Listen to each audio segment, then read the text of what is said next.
The Sublime Beauty of Salvation. Devotional Thoughts for Women by Marianne M. Grutner. God is a lover of the beautiful, and above all that is outwardly attractive, He loves beauty of character. He would have us cultivate purity and simplicity, the quiet graces of the flowers.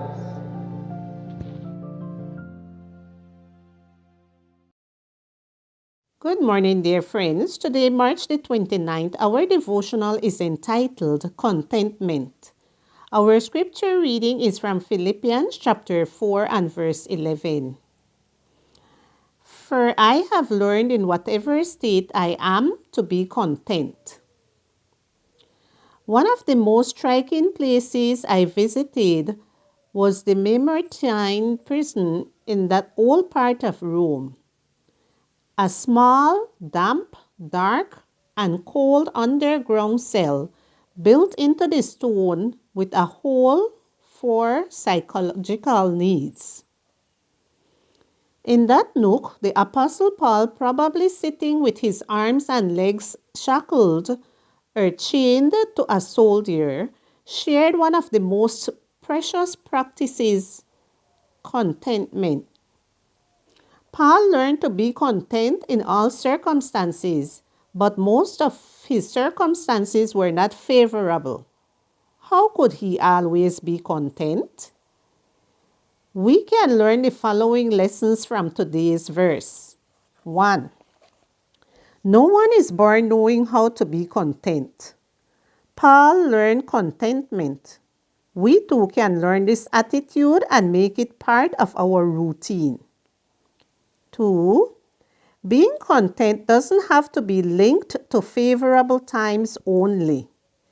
Contentment is an attitude for any situation. 3. Contentment depends on your or our worldview. Paul believed in a God who created him. He believed that sin had temporarily interrupted God's purposes. Yet, behind the scenes, God was always working to restore us to our perfect condition. There is a divine promise to be fulfilled, the final restoration which moved Paul to be content always. True contentment is based on recognizing that we have something, even though we don't deserve it. All of God's work on our behalf is done simply and solely because He loves us, and no one is good enough to deserve anything from God.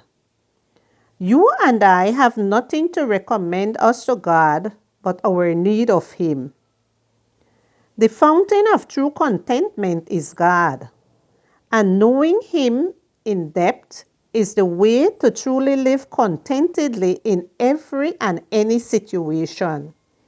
Therefore, let us also learn to live this way, getting to know the God who pursues us each day, offering His life, His blood, and heaven, the best future we could wish for without deserving it. How remarkable it is to be around people who live in contentment. Are you one of them? For I have learned in whatever state I am to be content. Philippians chapter 4 and verse 11.